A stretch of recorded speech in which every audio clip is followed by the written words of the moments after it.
I always noticed the packet of condoms in my sick grandmother's drawer reducing.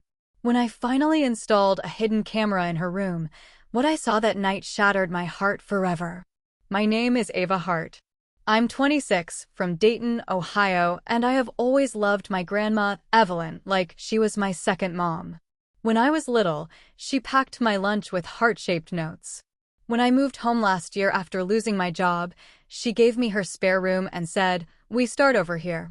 That's who she is: soft voice, tough spirit, warm hands that smell like vanilla lotion. She's the reason I get up every morning. But the night everything broke, I learned kindness can live in the same house as betrayal. It started with something small, a packet of condoms in Grandma's nightstand. She kept them from decades ago, joking they were insurance for rotten choices. She was sick now, tired, on meds, sometimes confused, but she liked order. Every sock folded. Every pill counted. Every little box in its place. I'm the one who changes her sheets, brushes her hair, warms soup, and wipes her stories off the counter. I'm the one who knows that little box the way I know the sound of her laugh. So when the condoms began to disappear, first one, then two, then four, I noticed. I thought I was wrong. I told myself, "You're stressed, Ava." I counted again in my head like a silly math game. But the number kept shrinking. I checked the trash. Nothing. I checked the bathroom. Nothing. I told myself to stop. To focus on her medicines. To breathe. That night, after too many small, strange things, I did something I never thought I would do. I hid a tiny camera on the bookshelf in Grandma's room. It looked like a black button with a blue dot. I aimed it at her door and her bed. I told myself it was for safety. I told myself I was making sure a nurse wasn't stealing. I told myself the camera would help me sleep. It did not. At 2:11 a.m., I woke to a soft buzz on my phone. Movement alert. I rubbed my eyes and tapped the app. The live feed opened in the dark like a screen door into someone else's life. Grandma's lamp clicked on. The door opened. Two people slipped in, quiet as thieves. My mother, Sandra, and my boyfriend, Ethan. They did not see the camera. They did not whisper my name with love. They whispered my name like a joke they shared. I watched them look at my grandma, sleeping, thin under her quilt with the blue fish. My throat closed. My hands shook. Ethan went to the nightstand. He pulled out the condom box. He laughed under his breath like this was the funniest thing in the world. He took one and tore it open with his teeth. My mother rolled her eyes and kissed him. They moved fast and careless, like people who didn't fear any God or any consequence. I felt my heart crack in a way I could hear inside my own head. They used my grandma's room. They used my grandma's room. They used my grandma's room. I could not breathe. I could not think. I could not stop watching. It felt like someone had tied me to the bed with invisible rope. It felt like being 12 and seeing a storm climb the sky and realizing it's already here. Then Ethan said, very clear, like he was practicing a line for a movie, "She's so gullible, Sandy. She'll never know." My mother laughed into his shoulder. "Don't call me Sandy when we're in here." The lamp flickered. The camera lens pulsed. And then Grandma's eyes opened. She didn't move. She didn't make a sound. But she was awake. Her pupils glowed wet, like dark marbles in a bowl of milk. She looked at the corner where the camera was. She looked at me through a black button across the room, across the internet, across every lie I thought I could live with. The phone in my hand buzzed with a call. "Incoming, Ethan." Before I continue, don't forget to subscribe to Dark True Revenge Stories for more shocking stories of betrayal and revenge. I didn't answer. I couldn't. The feed kept running, too clear, too close, like a knife at my ribs. I held my breath, scared they would hear it, scared the phone would ring again and blow everything open. I closed the app and sat in the dark with my head against the wall. My grandma was awake. They were in her room. The lamp hummed through the cheap wiring of the house. Somewhere down the hall, the fridge motor kicked on. The world kept going like none of this mattered. But it did. It mattered more than anything. I know you want me to jump straight into rage. I wanted that too. I wanted sirens and fists on doors and a scene that would make the neighbors peek through the blinds. I wanted to become a storm that drowned every person who ever forgot what love is supposed to mean. I didn't. Not yet. Because this is real life, and real life is quiet before it is loud. So let me tell you the whole road that led here, so you can feel the curve before the crash. I moved back to Grandma's place 9 months ago when my marketing job cut my hours, then cut me out. Mom said I should stop acting like a victim and move in with her boyfriend on the east side. I refused. My mother is a beautiful tornado, big hair, bigger laugh, a taste for men who borrow money and never return it. She raised me alone, yes, and I love her. But loving someone doesn't mean walking into their storm without a raincoat. Grandma said, "Come home, kiddo." So I did. I painted the spare room. I learned the schedule for her blood pressure meds. I bought a whiteboard for the kitchen and wrote big letters for the helpers. The visiting nurse came Mondays. The physical therapist came Thursdays. I kept everything clean, bright, calm. I worked nights at the grocery store and days at the house. It wasn't glamorous. It was duty with love folded into it. Ethan came into the picture 2 years ago. He had lake blue eyes and a soft jaw you want to trace when you're sleepy. He wore work boots and called himself a contractor, though he took more soon jobs than actual ones. He could be sweet. He could fix a leaky sink and bring gas station flowers. He called me Avies, and the first time he met Grandma, he brought a lemon pie and said, "Ma'am, I'm here to help." She told him to quit calling her ma'am and pass the whipped cream. At first, he did help. He installed a grab bar in the bathroom. He carried her laundry basket like it was made of glass. He drove her to a doctor's appointment when my car wouldn't start. He brought Mom to Sunday dinners again, and for a minute I thought, maybe we are a family. Then money went missing from the blue envelope in the pantry. $40 here. 20 there. I blamed myself. I stopped keeping cash. The nurse called twice to say I missed a refill, but I hadn't. I started writing the med times bigger on the board. Grandma got tired faster. She napped in her chair and whispered names in her sleep. One afternoon, I found a silver earring under Grandma's bed. Not mine. Not hers. I held it up to the light. It was cheap, shaped like a teardrop, a little rust around the hook. I cleaned that room every day. I would have seen it before. I set it in a dish near the sink and watched it while I washed dishes, like it might stand up and confess. Then the condoms. I'd seen that box my whole life and never thought about it. When I counted, there were 6. A week later, there were 4. A week after that, too. I said nothing. I told myself Grandma gave them to a nurse as a joke. I told myself maybe I counted wrong. I told myself stupid things because the true thing was too ugly to touch. One Saturday, Mom asked me to lend her $100. She said Ethan had a slow month and she was covering his truck payment because that's what partners do. She wore a new gold bracelet while she asked. I said no. She pouted and called me selfish and then kissed Grandma's forehead and left lipstick on it. Grandma wiped it off with the back of her hand and said, "Your mother is like a sparkler. Pretty to watch. Burns you if you're not careful." We laughed. I didn't know that in 2 weeks I would stare at a phone screen and feel like a building with all the windows blown out. I bought the tiny camera on a Monday. I told no one. I watched a video to learn where to hide it. I placed it between 2 mystery novels on the top shelf, angled down. I tested it during the day. It saw the doorway. It saw the bed. It saw the nightstand drawer. I went to work with a hard knot in my stomach and counted cans of soup. I came home, made tea, and kissed Grandma's hair while she slept. The first night, nothing. The second night, a shadow moved across the floor, but it was only the tree outside throwing a shape on the wall. The third night, my phone buzzed at 1:38 a.m., and I saw our cat, Mango, jump on the bed like a thief in socks. The fourth night was the night I told you about: the lamp, the door, my mother, my boyfriend, the sound of paper tearing, the way betrayal can be quiet. I didn't sleep until morning. I made pancakes I didn't eat. I helped Grandma dress, and she squeezed my fingers a little longer than usual. She looked at me with soft eyes that felt like a door opening. "Morning, kiddo," she said. "You look pale." "I'm okay," I lied. She glanced toward the bookshelf. A flicker moved behind her gaze, like a bird startled in a tree. Sometimes the house keeps secrets we don't want, she whispered. But secrets rot if you leave them in the dark. I swallowed hard. I wanted to tell her everything.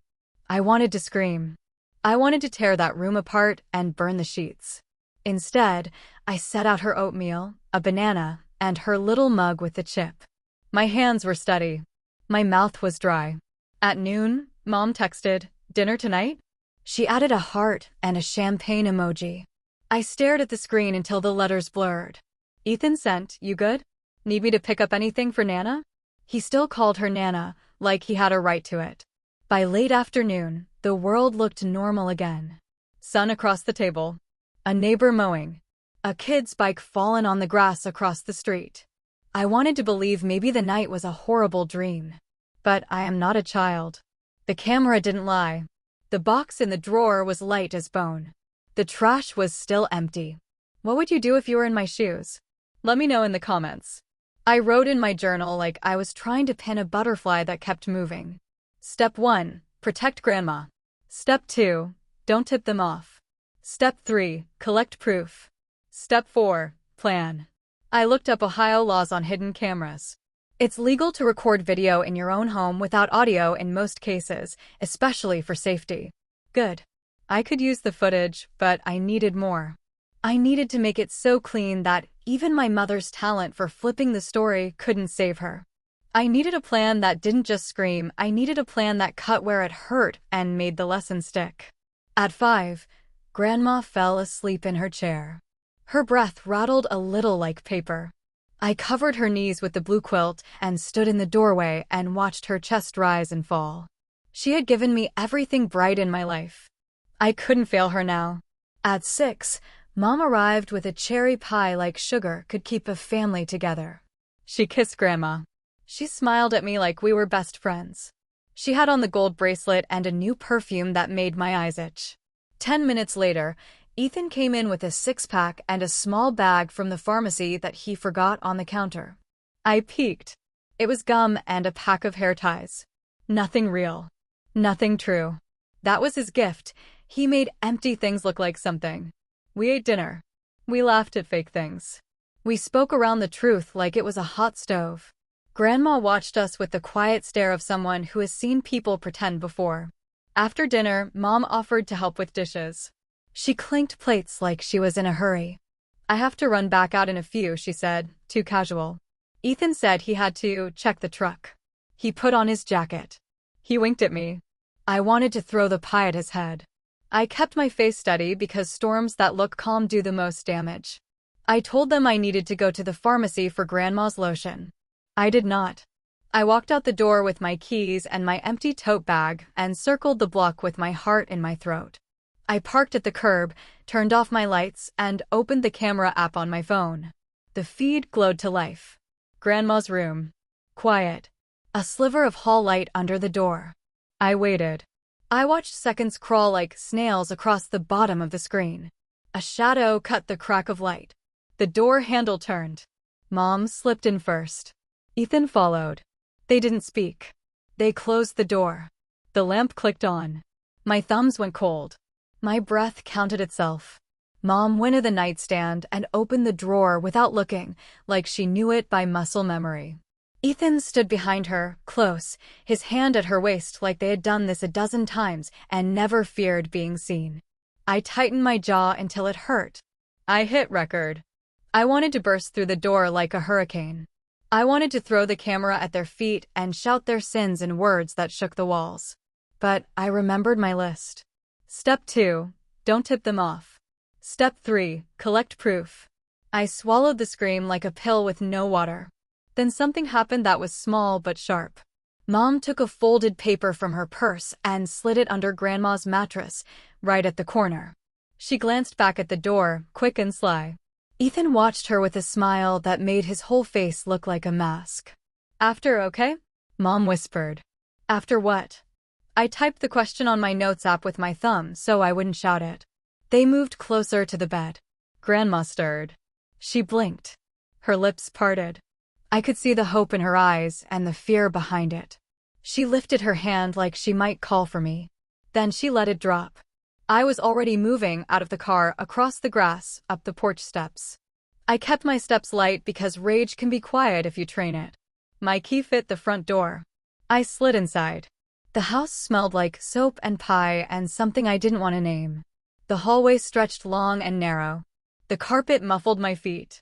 My hands shook so hard I hid them in the pockets of my hoodie. I passed the dead clock on the wall, stopped at 3:17 since last winter, and thought, time is a lie anyway. I reached Grandma's door. My phone buzzed again in my pocket. Another movement alert.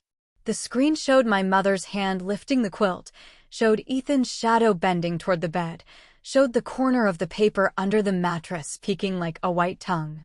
I put my fingers on the doorknob. From the other side, Ethan's voice, too loud now, said, "Did you lock the front?" He stopped. The hall light clicked off. And from the kitchen, something crashed to the floor, hard and sharp, like a plate thrown by an angry hand. I spun toward the sound, heart punching my ribs, legs ready to run or fight, I didn't know which. The kitchen light blazed on by itself. A figure stood in the doorway, just a dark outline against the bright. "Who's there?" I said, voice low, every nerve lit. The figure stepped forward into the light. It wasn't Mom. It wasn't Ethan. It was my mother's boyfriend, Kyle, red-faced, breath-hot with beer, holding a copy of Grandma's house key I had never seen before.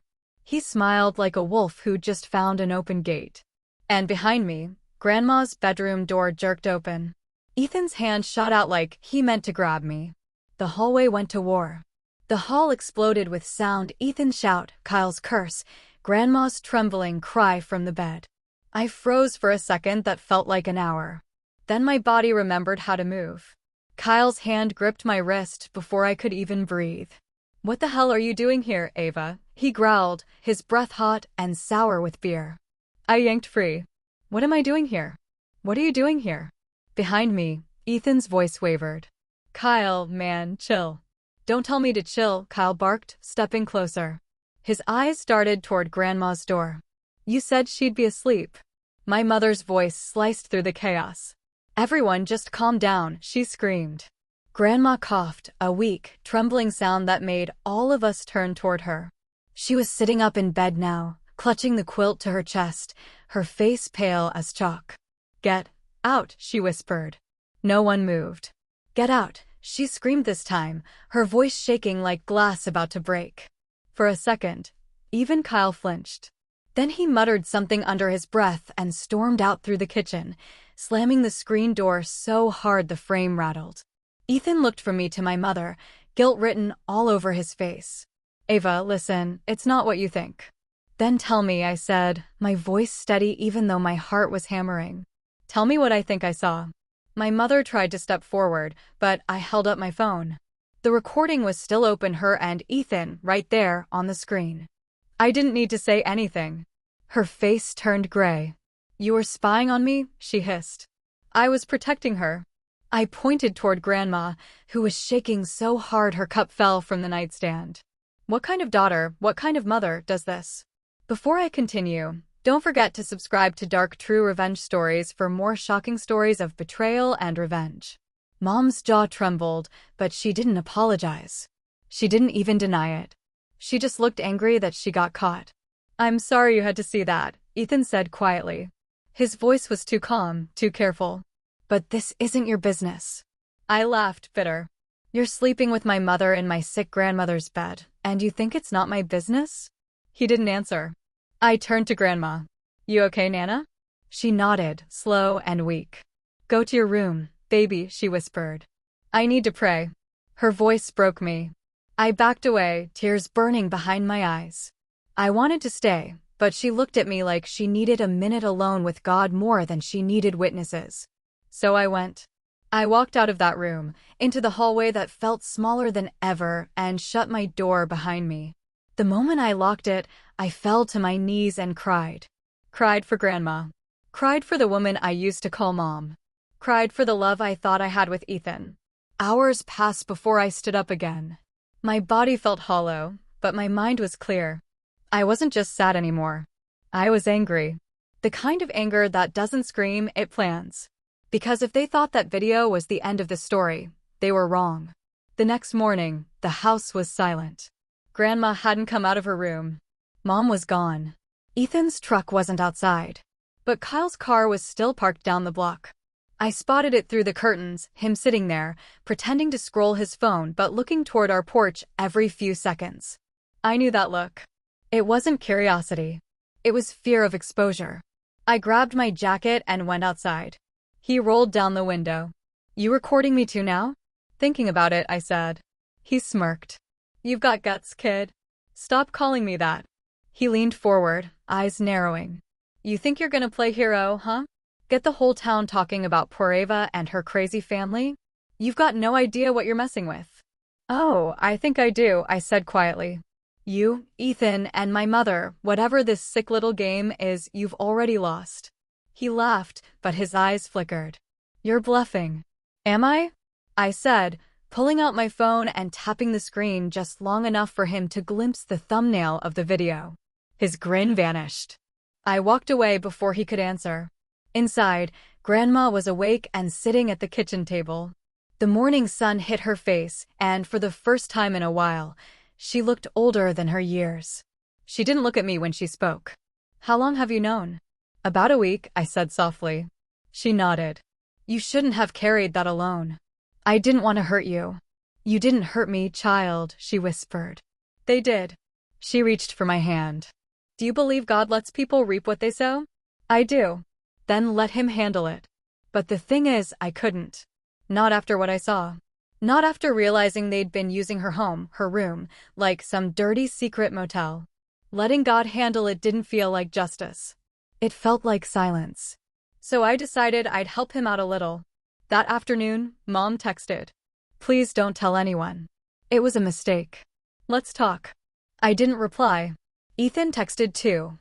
"You don't understand. It's complicated." I blocked him. Then I uploaded the footage to a private folder. I didn't send it anywhere yet. But I made sure a copy would go out automatically if my phone ever went missing. Just a little insurance. I wasn't going to release it to the world immediately. I wanted them to feel safe again first. I wanted them to breathe easy. That way, when everything fell apart, it would hurt more. What would you do if you were in my shoes? Let me know in the comments. The first step of revenge isn't fury, it's patience. Over the next week, I acted normal. I brought Grandma her meals. I smiled at neighbors. I even answered Mom's calls, short and cold but polite. She invited me to dinner to talk. I said yes. When I showed up, she looked nervous. Her lipstick was smudged. Her hair was perfect, but her hands trembled as she poured wine. Ethan was there too. He didn't look at me. "We made a mistake," Mom started. "It was one night, Ava. One stupid night." I leaned back. "You were in her room, Mom. You hid something under her mattress." "What was that?" She froze. "What?" "Don't play dumb." Her face drained of color. "You didn't see that." "Oh, I did," I said, my tone calm. "What was it?" She swallowed hard. "It's nothing. It was just paperwork." "What kind?" She hesitated. "Insurance stuff." "Liar," I whispered. The room went still. Ethan finally spoke. "She's losing her mind. You've always been too dramatic, Ava. Maybe you should." I stood up so fast my chair hit the wall. "You shut your mouth." He flinched. Mom tried to grab my arm. "Please stop." I jerked away. "I'm done pretending this family isn't rotten." I walked out before either of them could speak. But when I got home, something felt off. The door was unlocked. Grandma's room light was on. And when I stepped inside, the drawer was open again. The box of condoms was gone completely. And so was the folded paper from under the mattress. I ran to her. "Grandma? Where's the paper that was here?" She blinked, confused. "What paper, baby?" "The one under your mattress. Mom left it there." Her eyes filled with tears. "I don't remember." That's when I noticed something else. Her necklace, the gold one my grandpa gave her before he died, was missing too. Something deep in my gut twisted. This wasn't just about betrayal anymore. They weren't just sleeping around. They were after something. Insurance papers. Jewelry. Maybe more. Whatever it was, I was going to find it. And make them regret ever thinking I was weak. Because this time, it wasn't going to be quiet revenge. It was going to be loud.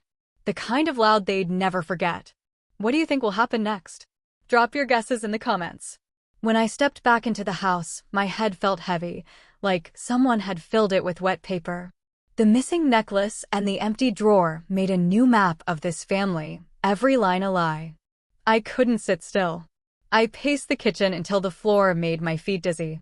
Grandma was quiet in her chair, staring at the TV without really seeing it. Her hands were folded on her lap, like she was holding a secret. I wanted to scoop her into my arms and promise everything would be okay, but the promise felt like a thin plate that would break if I touched it too hard. I told myself to breathe. Then I did what any person does when they feel out of control. I made a plan. Not a loud plan. A small, careful plan that would gather proof and make them trip over their own lies. Step 1. Find the folded paper my mother hid. If it was insurance paperwork, it had to be someplace. If it wasn't, I still needed to know what it said.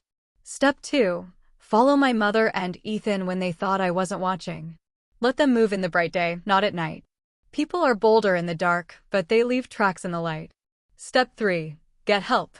Not from cops yet. If I went to the police now, my mother would scream and twist the truth like a pretzel. I needed someone who would listen and not blink when I showed them my footage. Someone who wasn't family. I called Mrs. Klein from next door. She had lived on our street for 30 years and knew when a cat sneezed. She had a stern voice that made men straighten up and women apologize for being late. She answered on the third ring. Ava? Honey, is everything all right? She asked. My house, I said. Can you come by? I need someone who won't tell my mother straight away. Be there in 10, she said, and I heard the shoe heels on her porch through the line like little drumbeats of safety. While I waited, I checked the house again. I pulled aside quilts, peered under mattresses, checked under cushions. I opened drawers, boxes, cookie tins. The folded paper was gone, but something else wasn't right. The underside of the dresser had a smear of dust where someone had tried to move a box quickly. The back of the closet had scuff marks, like someone had pushed something heavy in and out. A voice can be dangerous when it is small and soft. Grandma's voice touched the kitchen from the next room. You'll find the answer, baby. You always do. I wanted to believe her, not because I trusted that I could fix everything, but because her faith was a blanket that made me warmer. Mrs. Klein arrived like a gust of wind and sat in the kitchen with me and Grandma. She smelled like lavender and old paper. When I told her what I'd seen and showed her the video, her face hardened. Oh, sweetheart, she said. We'll get you the proof you need. Don't do anything crazy. We didn't. We planned like chess players. Mrs. Klein agreed to watch the house whenever she could. She would keep an eye out for late-night cars. I set the camera to also upload to my cloud every hour. I changed the password to something only I knew. I sat with Grandma and fed her soup and held her hand and tried to make the world outside feel softer. That night, after Mrs. Klein left, my phone buzzed with a message from Ethan. Need to talk. He sent it at 9:12 p.m. I started it and did not reply. If I answered, I could give him an advantage. At 10:40 p.m., I opened the camera app and watched the house breathe through pixels. The living room was a fortress of shadow. At 11:02 p.m., a truck rolled up. Not Ethan's truck. This was Kyle's battered pickup. He parked and sat with the engine idling. A minute later, my mother walked out the front door. She smelled like perfume and danger. She slipped into the truck with him. They drove off toward the highway. My heart did something odd. It wasn't just fear. It was a sharp, hot thing that tasted like truth. I followed. I didn't take Ethan's truck. I took mine, slow and steady, keeping far enough behind that they wouldn't notice. The highway turned into smaller roads. We passed a row of warehouses with their lights like stars that blinked on and off. My phone battery slipped from 90 to 85 to 60. I turned on my hazards when they pulled into a gravel lot behind a row of metal doors with numbers, self-storage. They got out. My mother carried a duffel bag that looked heavy. Kyle held a clipboard and clicked a pen. They spoke in low voices. The lot was empty, a sleeping place for things people didn't want to think about. I parked where I could see 3 doors down and waited until they swiped a key and pushed into a unit. The metal door scraped back and a bright light flooded the lot like a lamp turned on in the middle of the night. I watched them through my rear mirror, phone camera ready. They were not alone. Ethan was there too. They hugged each other like a party. The smell of breath and spilled beer and perfume wavered over the open storage like a bad memory. I crept closer when they stepped out to the lot to smoke. They didn't see me. I slipped behind a row of trash bins and moved like a shadow. My phone recorded every step. When the unit door opened again, I could see crates, plastic bins, a sea of piles wrapped in plastic. In the glow, I made out Grandma's rocking chair. I saw a dresser lid poking out with a torn bit of lace. I saw a shoebox with the initials H written on it in black marker. My breath made a fog in the cold night. The realization moved through me like ice. This wasn't just a secret tryst. This was a place to stash things that shouldn't be in their control.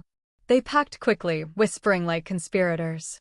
My mother took out a small velvet box, the kind jewelry comes in, and held it to the light. She laughed softly, a sound that made my bones ache. Ethan tucked something paper-thin into a folder and slid it into a binder labeled with a legal pad. Kyle carried a small metal box and locked it into his truck bed. They closed the unit and pushed in the door with a slam that was not careful. They climbed into Kyle's truck and drove away, and I pressed record until all their taillights were gone and the lot was quiet again. I drove home like the world had turned inside out. My hands shook so hard I could barely steer. I plugged my phone into my laptop and started to upload the video to a safe drive. I labeled the file, storage_unit_10_20. I printed a copy. I sent another copy to an encrypted email I created just for this purpose and saved the password in a document that only I could access. The next morning, I called a lawyer. Mrs. Klein sat with me in the office, and she held my hand while I talked. The lawyer listened like someone who had built their life on other people's secrets. He said things I wanted to hear. Gather more proof. Document every transfer. Freeze suspicious accounts. Don't confront them alone. He also said something I didn't want to hear. If there's forged paperwork, we need to move fast. Elder abuse is serious. But be careful, family trials can go sideways. I drove home with a legal folder between my knees like a Bible. The house was warm. The kettle sang. The simple things of the world kept working while people broke things. That afternoon, the phone rang. Mom was calling. I let it go to voicemail. When I listened, her voice was soft, almost syrupy. Ava, honey, come over tonight. Let's talk. Please. I miss you. I stared at her message until the dots on my screen blinked into nothing. I wanted to go over there and scream until my throat tore. I wanted to show her the storage footage and say, you will never touch her or her things again. But the lawyer had said not to confront them alone. To build a case. So I made a new plan. I would get into that unit again, but this time with witnesses and proper permission. I would take a police officer or an investigator, and I would keep a camera rolling. I would open boxes in front of witnesses. I would show the world the things they thought they hid. And then, when the law had paper that could bite, I would let it do the rest. That evening, the house felt like a trapdoor. Grandma slept with the television on low, murmuring songs she used to sing when my grandpa was alive. Her chest rose and fell. She seemed smaller than before, like someone had turned down the lights on her body. I kissed her forehead and whispered, I love you. She smiled in her sleep. As I stood to leave, I heard a sound from the living room. It was small, a rustle like a mouse unpacking its pockets. I froze. The front door opened. My mother walked in. She was alone.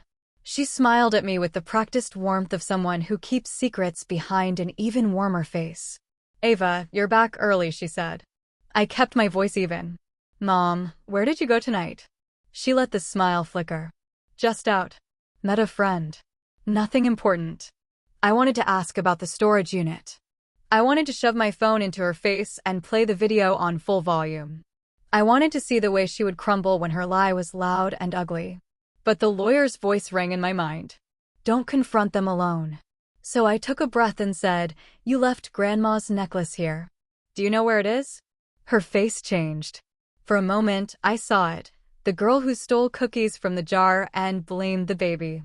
Then she smoothed it away and smiled like butter. Oh, that old thing? I must have misplaced it. I'll look tomorrow. She moved past me and into the hallway. My heart hammered. As she passed the kitchen table, she reached down and tucked something under it. Her hand trembled. For a second, our eyes met. There was a flicker of guilt, like a moth hitting glass. I wanted to reach out and grab her, to yank it from under her fingers. But I didn't. I let her go. I wanted the law to see what I saw. I wanted witnesses to see her hide things in broad daylight. When she left for the night, I waited until the house was quiet. I knelt and reached under the table, fingers brushing the floor. I found a small envelope taped to the underside of the table. My name flashed in black marker, AVA, do not open. My breath hitched. I opened it with fingers that shook. Inside was a photo. A photo of Grandma, arms crossed, smiling at a birthday cake. On the back of the picture, in my mother's handwriting, was a date and the word, set aside. Under the photo was a simple typed note. Keep her distracted. Move the assets to the unit. When she forgets, she signs. S. My hands turned cold. My stomach rolled like a tossed ship. They had been planning this for months. They were hiding things in the unit. They were moving assets while Grandma still lived.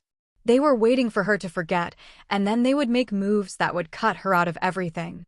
I held the photo like it could break, like a small glass heart. The house hummed around me, normal and terrible at once. I snapped a picture of the envelope and the photo. I uploaded it. I saved it. I breathed.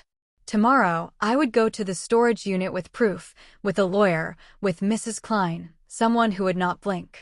I would make them show their hands in the light. But that night, as I lay in bed, I could not sleep. My head replayed images. The velvet box in the unit, the shoebox marked EH, the binder with paper inside. My heart pulled me back to the memory of Grandma sitting in that rocking chair in the storage unit, surrounded by bags that smelled like dust. I could not shake the image.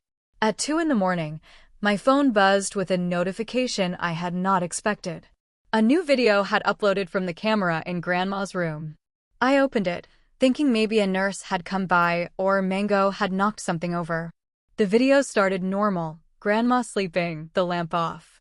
Then, the door opened slowly from the hallway. A figure stepped in. They moved quietly to the bed. They reached for Grandma and lifted her like a package. Her head lolled. Her eyes fluttered open, but her face was blank like someone in a fog. The figure carried her, not gently, not forcefully, but like a person moving an object from one place to another. My breath died in my throat. The figure turned toward the camera. It was my mother. But she was not alone. 2 other shadows followed, Ethan and a figure I did not recognize.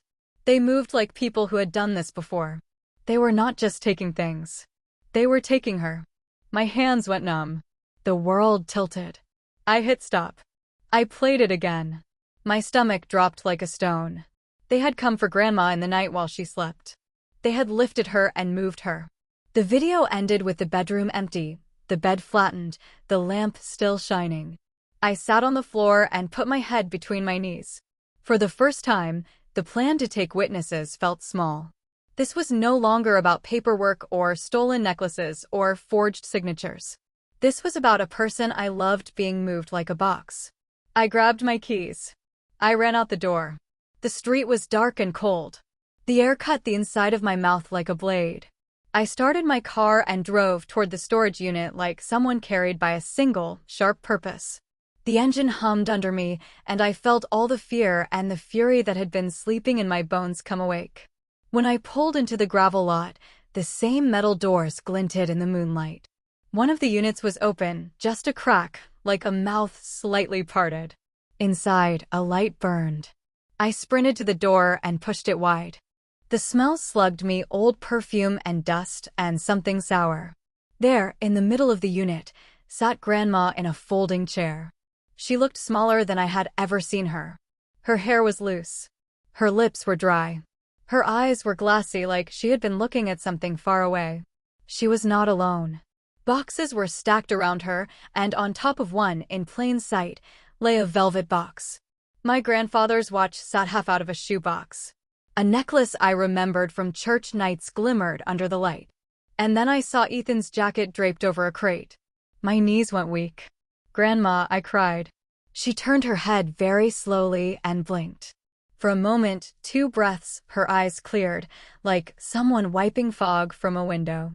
She tried to stand and then the chair tipped. Someone grabbed the back of the chair. A hand, firm and not kind, held her steady. I looked up. A shadow moved from behind a pile of boxes. It was not my mother. It was Kyle. He smiled like a man who thinks he owns the room. My mouth filled with salt water. I took a step forward. "Let her go," I said. Kyle shrugged. "She's with us, sweetheart." My voice went small and hard. "Where are you taking her? What are you doing?" He shrugged again. "Making sure she signs things. Making sure she's looked after." I looked at Grandma. Her lips trembled. She reached for me and then stopped, like her hand had been told where to end. Something in the unit shifted. A sound came from behind the stacks. My heart slammed into my ribs. Then I saw it. A small metal trunk with a lock that was half open. Inside, folded into neat corners, were papers, policies, signatures, forms. On top was a document with my grandma's name and a signature that looked like hers, but had straight, careful letters, not the usual looping handwriting I knew. My throat closed. The world narrowed to the metal lock, the papers, and the chair where my grandma sat. Kyle took a step toward me, slow and deliberate. "You should leave, Ava," he said. "You're only making this worse." I clenched my fists until my nails hurt. This was not just theft anymore. This was taking someone's life and turning the pages of it to their advantage. My feet moved on their own. I lunged forward. Kyle's hand clamped down on the chair as if it were a steering wheel. Grandma whimpered, "Weak and hoarse, Ava. Go home, baby." I took a step forward. "I'm not leaving you here." Kyle smirked. "You shouldn't have come." He started toward me, and I did the one thing I knew he didn't expect. I hit record on my phone and lifted it high, making sure the tiny red dot glowed like a warning light. "I'm already filming," I said, steady voice, even though my palms were sweating. "Every single thing you do right now is going to the police." He froze for half a breath, not out of fear, but calculation. Then he laughed. "You think anyone's going to believe a broke little girl with a camera over your own mother?" I didn't flinch. "Try me." Behind him, Grandma started coughing, deep, ragged sounds that shook her small frame. She looked exhausted, her eyes glassy with confusion and tears. My heart clenched. "Kyle, she needs help," I said. "You're hurting her." He didn't care. He turned back toward Grandma, muttering, "We're almost done here." He pulled a stack of papers from a folder on the crate, documents already half-signed. Her signature was at the bottom of some of them. My mother's name was on others. That's when I realized what was happening. They weren't just stealing jewelry or cash. They were transferring her estate, the house, the insurance, the savings account. Everything. I lunged forward and grabbed the papers. "You're forging her name." He shoved me back hard. My elbow hit a metal box, sending pain shooting up my arm. The papers scattered to the ground. "Get out," he barked. But the sound of tires crunching on gravel outside made both of us freeze. Headlights. Someone was pulling into the lot. Kyle's face changed. "You called someone?" I shook my head. "No." He cursed under his breath, then grabbed Grandma by the arm and pulled her up. She stumbled, dizzy and frail. I ran forward, grabbed her other arm, and for a second, we both pulled, her body the fragile rope between us. "Let her go," I shouted. "She's fine," he snapped. "We're just taking her home." But she was already home, and we both knew it. The headlights got closer, brighter, until they filled the whole unit with white light. Kyle's eyes darted toward the door. "Damn it," he hissed and shoved me backward, then darted behind the boxes. A car door opened outside. A familiar voice called, "Ava?" It was Mrs. Klein. She must have seen my car from her window. "Kyle's here," I screamed. "He's got her." I didn't even finish the sentence. Kyle lunged again, trying to grab the phone from my hand. We wrestled, the phone tumbling onto the ground, its flashlight still on. "Let go," I yelled. Then a sharp sound cut through the air, like a wooden bat striking metal. Mrs. Klein had found a crowbar in one of the other units. "Get away from her," she shouted.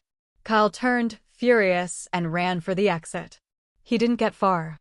His foot caught on one of the fallen papers and he stumbled, slamming into the side of a metal locker before scrambling up and disappearing into the darkness outside.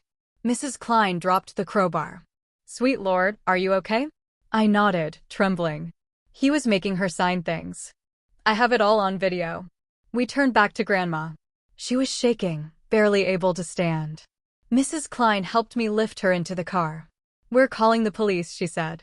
I wanted to believe it would be that simple, a report, an arrest, an end. But nothing involving my mother ever was.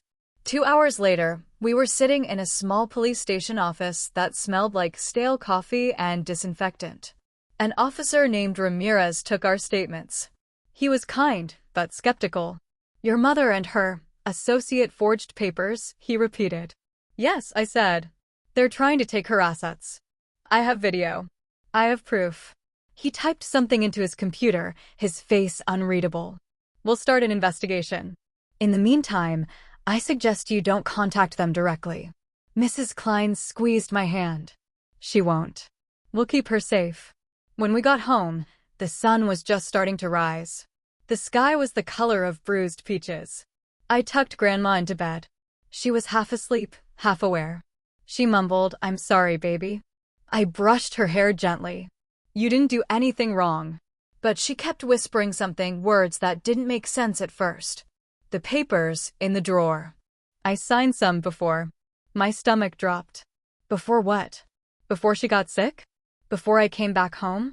I sat on the edge of the bed. "Grandma, what papers?" She tried to lift her hand, but couldn't. "Your mother said it was just for taxes." I felt the world spin. If she'd already signed something before this, there could be legal documents already processed, documents transferring ownership of the house or bank accounts. "What date, Grandma?" She didn't answer. Her eyes fluttered closed. The next day, Officer Ramirez called. He sounded uneasy. "Miss Hart, I just wanted to update you. We visited the storage facility. The unit was cleared out before we got there." I felt my stomach twist. "What do you mean cleared out?" "Empty. Swept clean. Whoever rented it terminated the lease early this morning. We checked the footage, but the cameras there have been down for days. We'll keep looking." My throat felt dry. "So they're gone?" "For now, yes," he said. "If they contact you, let us know immediately." I hung up, staring at the wall. They knew. Kyle must have called my mother right after running. They'd cleaned out everything, every trace of what they'd done. For the next few days, the house felt haunted by their absence. No calls. No visits. Nothing but silence and Grandma's soft breathing. Until Thursday night. I was making tea when the front door creaked open. At first, I thought it was Mrs. Klein. She had a spare key for emergencies, but then a shadow stretched across the living room. I froze. Mom's voice came from the doorway. "Ava, please don't scream." She stepped into the light, her hair messy, her eyes red and wild. She looked like someone who hadn't slept in days. "What do you want?" I asked, backing toward the kitchen counter. "I just want to talk," she said.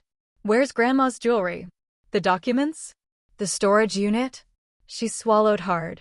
"You don't understand. Kyle, he's dangerous." "I didn't mean for it to go this far." "Then why are you here?" "To fix it," she said softly. "To make it right." I didn't believe her. But she stepped closer, tears spilling down her cheeks. "He's coming tonight," she whispered. "For her. For the money." I tried to stop him, but he won't listen. He said if I don't help him, he'll... She broke off, trembling. I stared at her. "He'll what?" She looked toward Grandma's room. "He'll make it look like she died in her sleep." My heart stopped. I whispered, "You're lying." She shook her head. "I wish I was." I ran to Grandma's room. She was still sleeping peacefully. I locked the door. When I turned back, Mom was crying. "Please, Ava, you have to trust me this time. Help me stop him." "Why would I trust you now?" "Because I'm scared too," she said. "And because he's not coming alone." Before I could answer, a sound came from outside, a car door slamming. Then another. Footsteps on gravel. Mom's eyes went wide.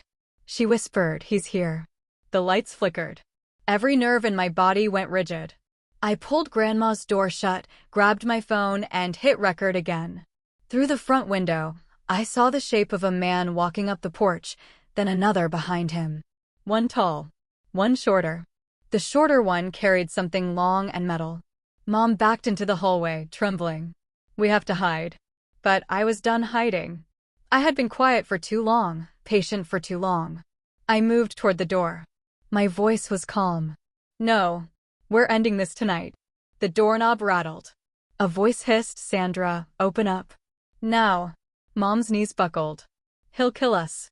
I looked at her, the woman who had ruined everything, and said, "Then you'd better hope my camera's still rolling." She gasped, covering her mouth. "Ava, please." The front door burst open. Kyle stepped in, eyes wild, a pistol tucked into his waistband. Ethan followed, pale and silent. The air went thin. "Where is she?" Kyle growled. "Gone," I lied. He shoved past me, heading for Grandma's room. I blocked the hall, my heart hammering in my chest. "You'll have to go through me." He smiled, a crooked, terrifying smile. "Then move, sweetheart." Mrs. Klein's words echoed in my head. "Don't do anything crazy." But I already had. Because in my pocket, my phone was streaming live. Not to the police. Not to the lawyer. To Facebook Live. Thousands of people could see everything. And Kyle had no idea. The air went still. You could almost hear the tension vibrating, like a glass ready to crack. Kyle's boots hit the floorboards, heavy and sure. Ethan stood behind him, pale as paper, eyes darting between me and the front door like a man wondering which way he'd die if things went wrong. "Move," Kyle said again. I didn't. My hand shook, but I raised my phone higher. The red live dot blinked at the top of the screen. He didn't know thousands of eyes were watching. People from every corner of the internet, sitting on their couches, their beds, their kitchen tables, holding their breath. He grabbed my arm. His fingers dug into my skin. "You think you're brave? You don't even know what brave looks like. Let her go." Mom's voice came from behind him. She sounded smaller than I'd ever heard her, the voice of someone realizing she'd picked the wrong side. Kyle turned, furious. "You stay out of this." Then he noticed her hands trembling, clutching something shiny. It was the crowbar Mrs. Klein had used earlier that night. He laughed, a harsh, ugly sound. "You're not gonna hit me, sweetheart. We both know you don't have it in you." I took the chance and kicked his leg hard. He grunted, stumbled, and let go of me. The phone nearly slipped, but I caught it. The comments were already flooding the live stream. "Call 911. OMG, is this real? Girl, get out of there." Mom swung the crowbar, not hard enough to knock him out, but enough to make him step back. "Stop, Kyle. It's over." He growled, pushing her aside, then reached for his waistband. My heart seized. "The gun. Don't." I screamed, stepping in front of Grandma's door. "You'll go to prison." He smiled. "You think anyone's going to believe your little show?" "Oh, I think they will," I said, pointing to the phone. "You're live, Kyle. Say hi to everyone watching." He froze. The color drained from his face. Ethan turned, eyes wide. "Dude, she's not lying." Kyle looked at the screen. The red dot blinked. The comments kept rolling. He realized what he'd done, the threats, the gun, the breaking in, all of it captured, broadcasted, permanent. His breath came fast. "You little." Before he could finish, headlights cut across the windows again, brighter, flashing red and blue this time. Sirens. Someone watching had called the police. Kyle's head snapped toward the sound. "You set me up." "You set yourself up," I said. He turned, bolting toward the back door. Ethan followed, panicked. They didn't make it far. The second they burst outside, shouting voices filled the night. "Police! Drop the weapon!" A loud crash. A yell. The sound of metal hitting gravel. I didn't move. I couldn't. Mom slid down the wall, crying. "Oh, God. Oh, God, what have I done?" I didn't answer. My whole body was shaking, adrenaline burning through my chest like fire. A minute later, Officer Ramirez burst through the doorway with two others. Everyone okay? I nodded, barely able to speak. He's outside. The gun. We've got him, Ramirez said. And the other one too. He looked at the phone still in my hand, blinking live. You streamed this? Yeah, I said, breathless. It was the only way anyone would believe me. He nodded once, like he understood more than he could say. They arrested Kyle for assault, unlawful possession, and attempted coercion. Ethan was taken in for questioning. My mother wasn't handcuffed, not that night, but she was listed as a cooperating witness. The police took Grandma to the hospital to make sure she was okay. She was shaken, dehydrated, but alive. The doctors said if we hadn't found her that night, she might not have survived another. The next morning, I sat beside her bed, holding her hand. Her voice was faint but steady. You did good, baby, she whispered. You stood up. Tears stung my eyes. I almost lost you, Nana. She smiled weakly. You didn't. You're stronger than all of them. Her words stayed with me, looping in my head like a song. For the next week, everything was chaos: interviews, statements, news calls. The live stream went viral. Millions watched the replay before the police had even finished filing charges. Strangers called me brave. Others called me crazy. But most called it what it was: survival. Still, part of me ached. Because revenge doesn't always feel like victory. Sometimes it feels like cleaning up broken glass with your bare hands. You're glad it's over, but you still bleed.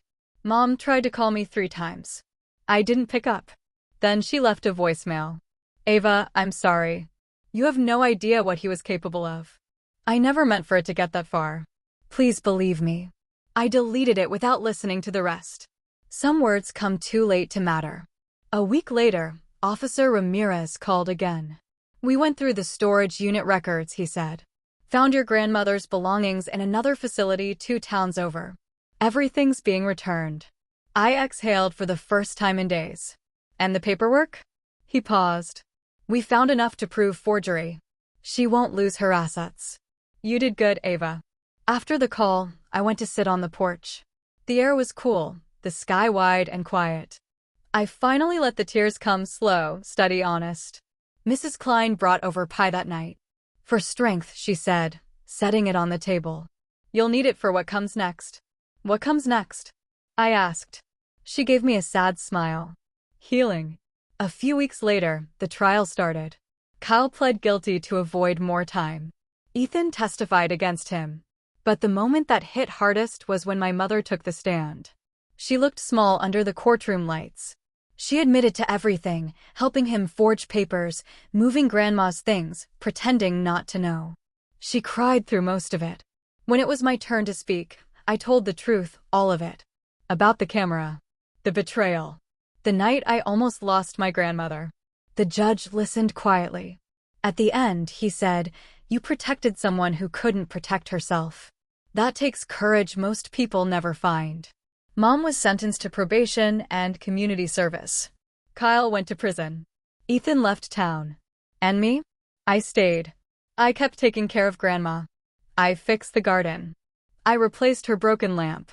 I found peace in small things: the smell of soup, the sound of the rocking chair creaking again.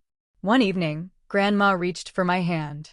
You did right, baby, she said softly. But don't let hate eat what love built. I nodded. I didn't fully understand then, but I do now. Because revenge might burn bright, but it's love that keeps the light on afterward. Months later, the video that changed everything was still online. Sometimes, I'd read the comments when I couldn't sleep. You're so strong. This broke my heart. Protect your elders. Evil hides in family too. But one comment stuck with me. Justice is messy, but so is love. You did both. I smiled when I read that. Because maybe that's what this story really was: not just revenge, not just betrayal. It was proof that doing what's right doesn't always feel good, but it's still worth doing. I closed the laptop, turned off the lights, and kissed Grandma goodnight. Outside, the night was calm again. The kind of calm that comes after a storm finally gives up trying to win. Do you think Ava made the right choice? Share your thoughts below. 3 months passed. The trial was over, the reporters had left, and the world had moved on, but I hadn't. Some nights, I still woke up thinking I heard footsteps in the hall. Other nights, I'd see flashes of that storage unit in my dreams, the metal walls, the papers, Grandma's blank eyes. Trauma has a way of looping itself like a song you can't turn off. But life, somehow, began to breathe again. Grandma was getting stronger. She could walk short distances without her cane. We'd sit by the window every morning, drinking tea, watching the neighborhood children race their bikes down the hill. Sometimes she'd squeeze my hand and whisper, "We made it, didn't we?" And we had. For the first time in a long while, peace didn't feel like a stranger. Until one morning when I found an envelope on the porch. No postage. No name. Just a single word written on the front in my mother's handwriting, "Forgive." I froze. Inside was a short note and a photograph, the same one from the envelope I'd found months ago. The one she had written "set aside" on. But this time, she had written something new beneath it. "You saved her." I couldn't. "I'm leaving Ohio. Don't look for me." No signature. No address. Just that. I stood there for a long time, the paper shaking in my hand. Part of me wanted to tear it up. Part of me wanted to cry. But most of me just felt tired. Because forgiveness doesn't come easy when betrayal grows roots in your family tree. Later that afternoon, I told Grandma about it. She nodded slowly, her eyes soft. "I thought she'd run," she said. "Your mama never could stay in one place long enough to face herself." "Do you think she meant it?" "About being sorry?" I asked. Grandma smiled sadly.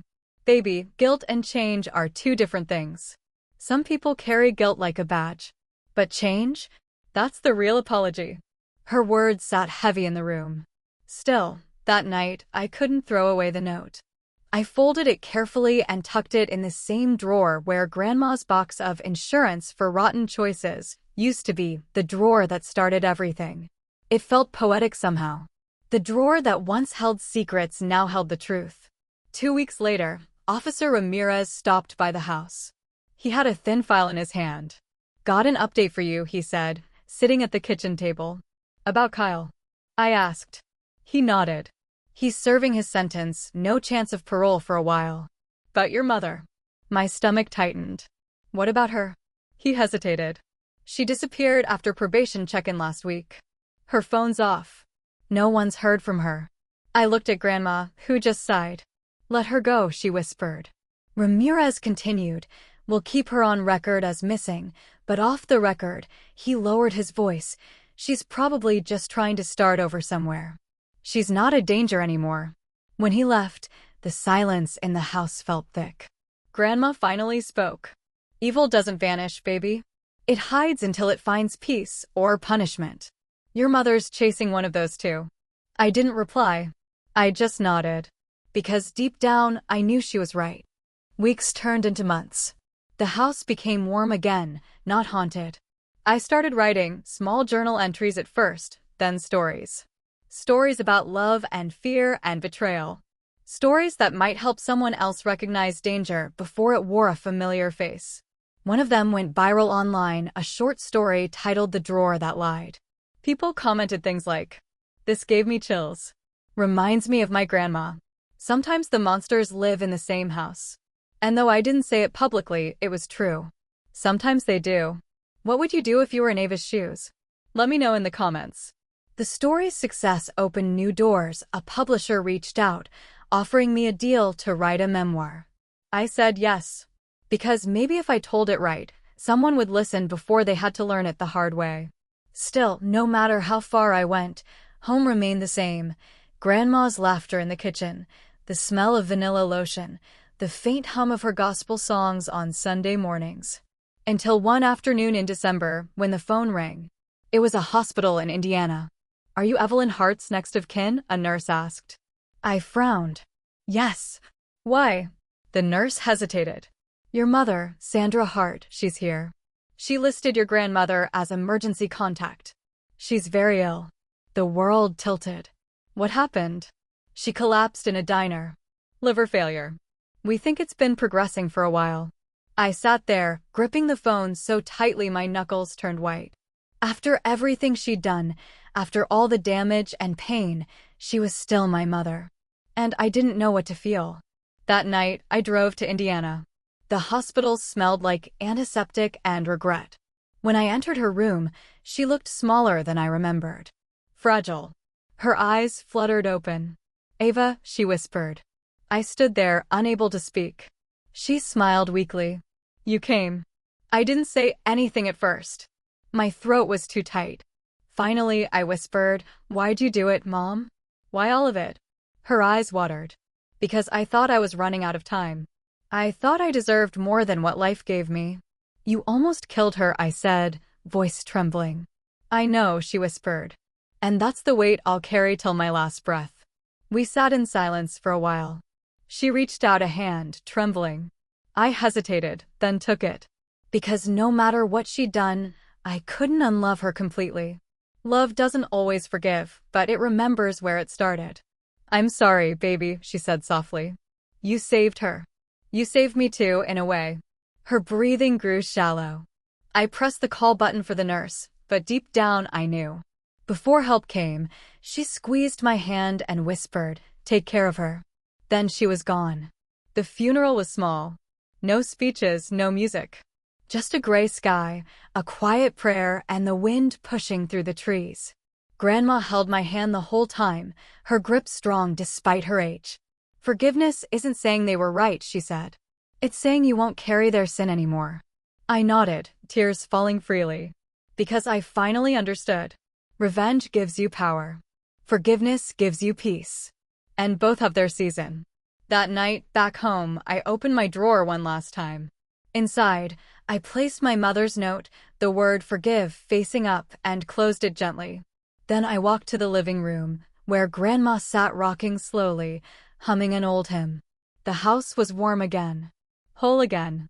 And for the first time in a year, I felt like I could finally sleep. Epilogue. Months later, I released my book, The Drawer That Lied, a true story of betrayal and redemption. It became a bestseller.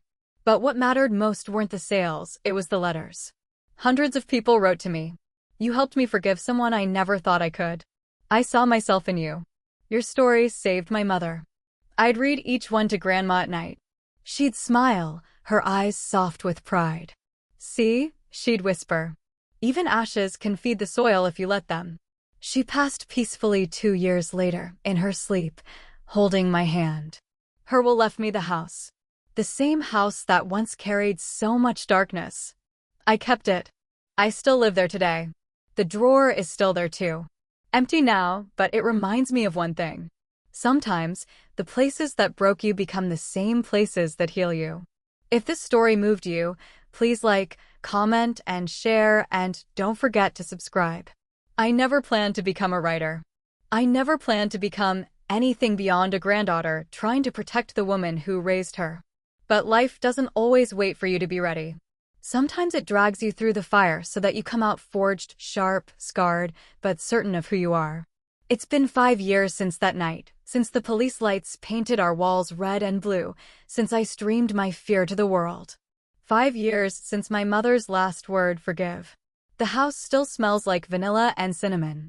I keep her old perfume bottle on the windowsill. Sometimes when the sun hits it just right, it throws rainbows on the wall. I like to think that's her, or maybe that's just what peace feels like when it comes back home. Grandma's gone now, but I talk to her sometimes. Not out loud, not with tears, but in little ways, watering her favorite lilies, keeping her recipes on old note cards, humming the same songs she loved. The house feels quieter, yes, but not empty. Her love lingers like a scent that never fully fades.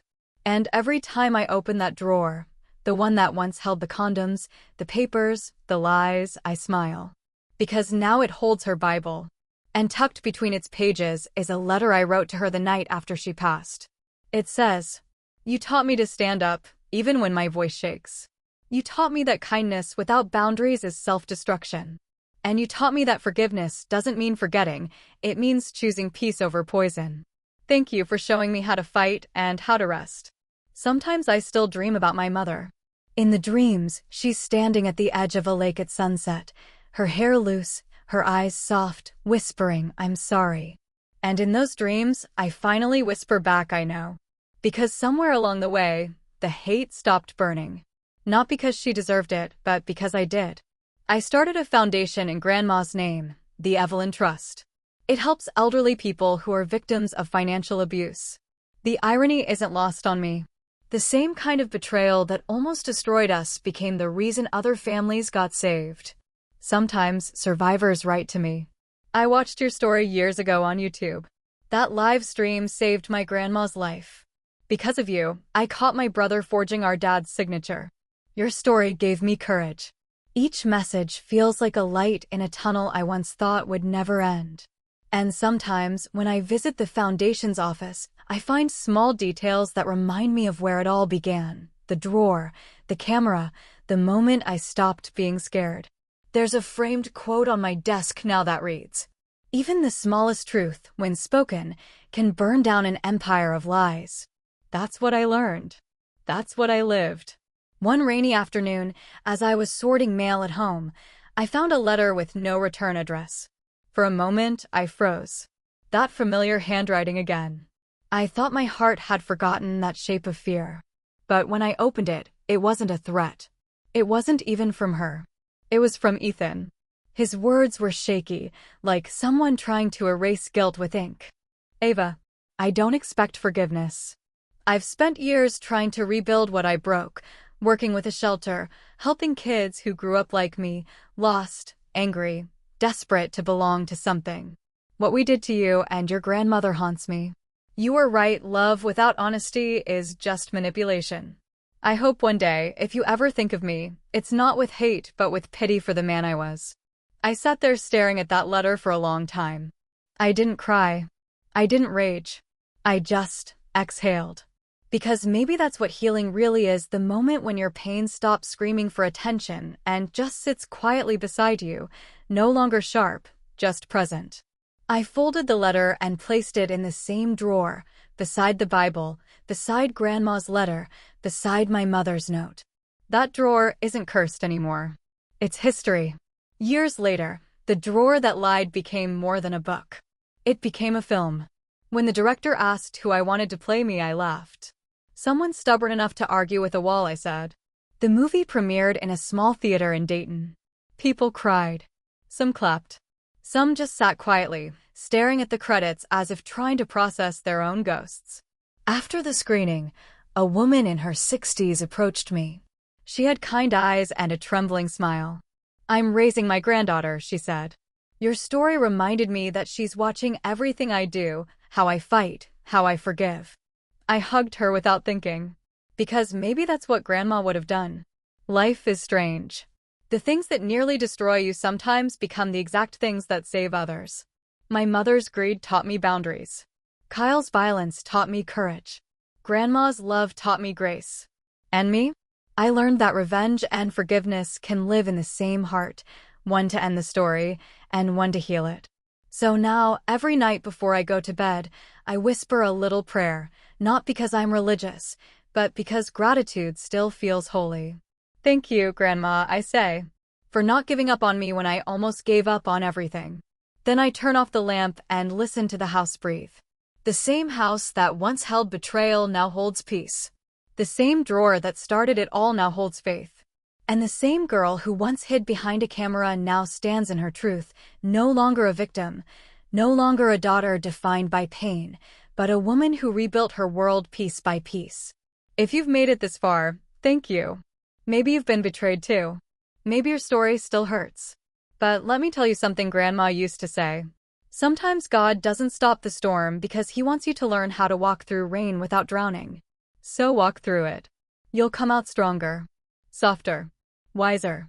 And one day, you'll open your own drawer and realize the thing that once broke you is now the reason you survived.